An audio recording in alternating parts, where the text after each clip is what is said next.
to do my part to speak up for what I feel like is right, regardless if I get a bunch of hate, because I'm just going to say my piece on this, and I'm just going to leave it be. Problem with our people is we don't do no research at all.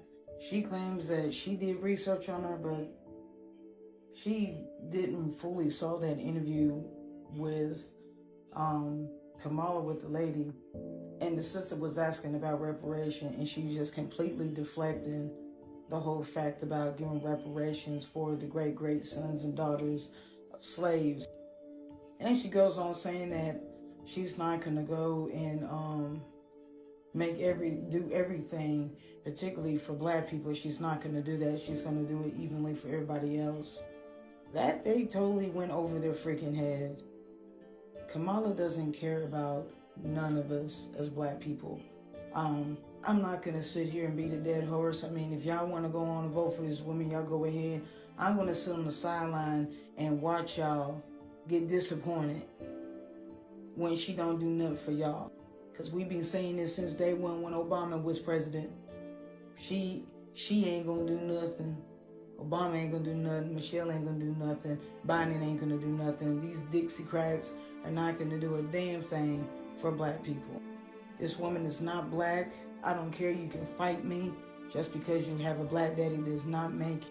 I saw this backlash and I actually went live. And when I went live, someone challenged me and said that this rhetoric that I was putting out there was non-existent. It wasn't true.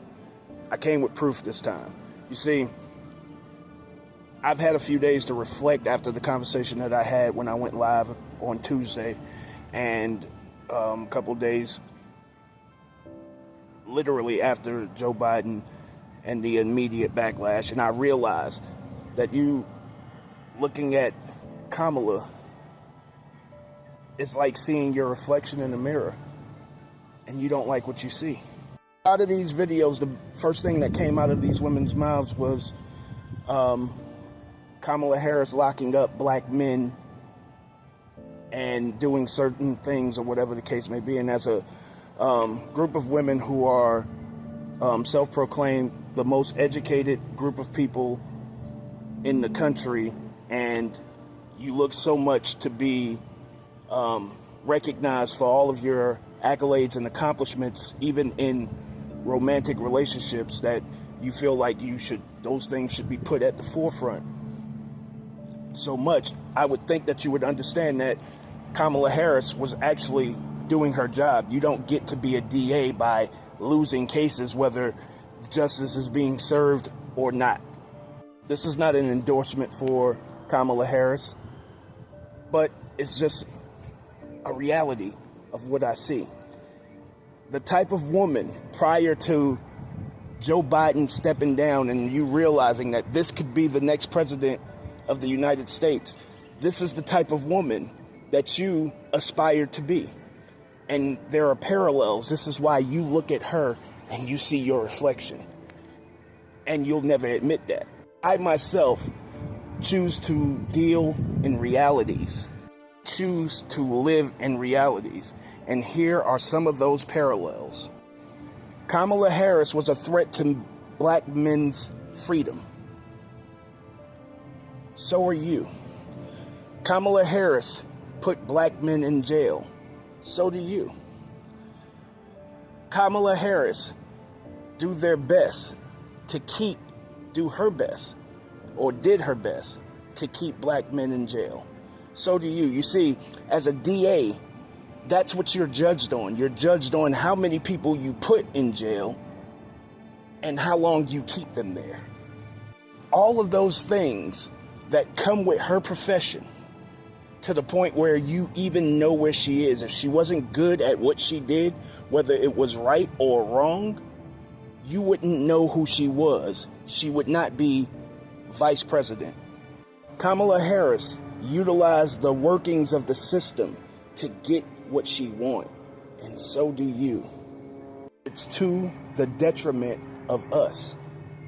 We sit here just a week outside of Miss Massey, Sonia Massey, God rest her soul, lives being taken.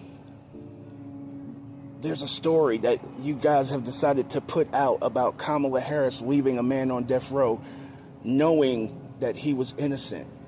And believe me, you may think that this is a contrast, but it's right up the same alley as just about a year ago, all of those women who were on Clubhouse saying that they called the police on their men for no reason, just to see them dance. Calling black men bullet bags, calling black men, saying that they like to see us get beaten up by cops and it turns them on. It's kind of the same thing if you really think about it.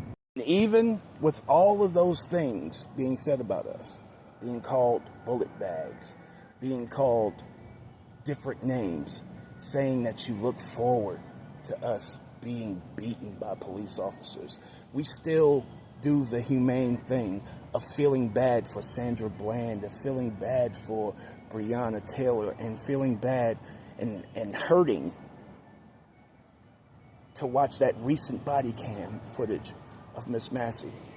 Because our logic and our common sense says that these women may not be the same as those women who were on that TikTok video that had a brother crying, a young man, maybe 18, 19 years old, crying real tears to hear these women say this.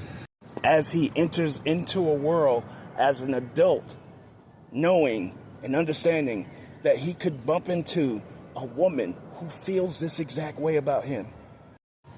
You have even made it a point to let us know that you have a problem with who she chose to marry. And yet there's a large crop of women out there, black women out there, telling us that you're going to go out there and get you one. Never mind the possibility that you could end up with someone who will disrespect you publicly like this.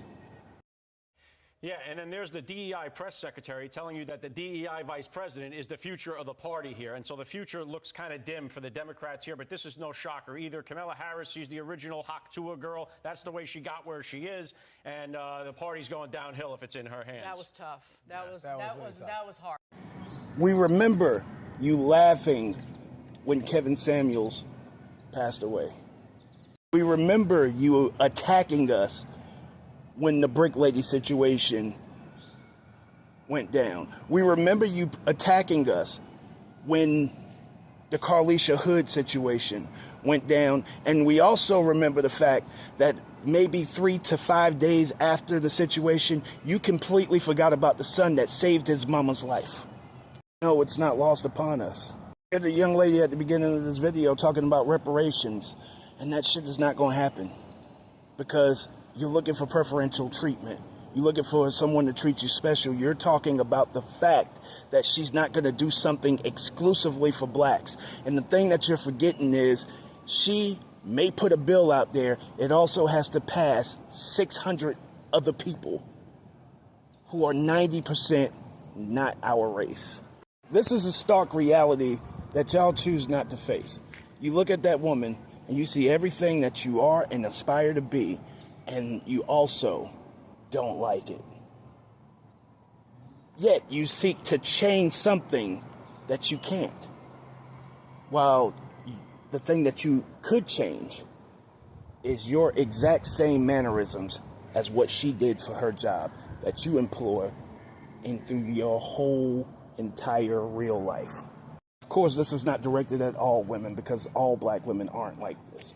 But the truth of the matter is, there is a large chunk of black women who employ these same mannerisms to their everyday life. And that's where I'll leave it. God bless. Show off.